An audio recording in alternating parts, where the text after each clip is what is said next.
Hello and welcome to Meadow Brown Bakery. In this video, I'm going to show you how to bake some Black Forest cupcakes. Start off by preheating your oven to 180 degrees Celsius. Put some cocoa powder, custard sugar, and brown sugar in a bowl. Put this to one side.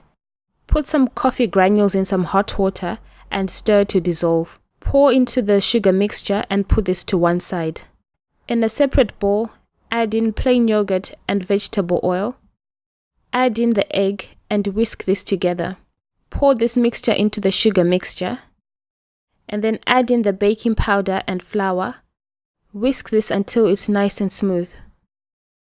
Divide the mixture between the cupcake cases and then bake in the oven for 20 to 25 minutes until well risen. Test with a toothpick.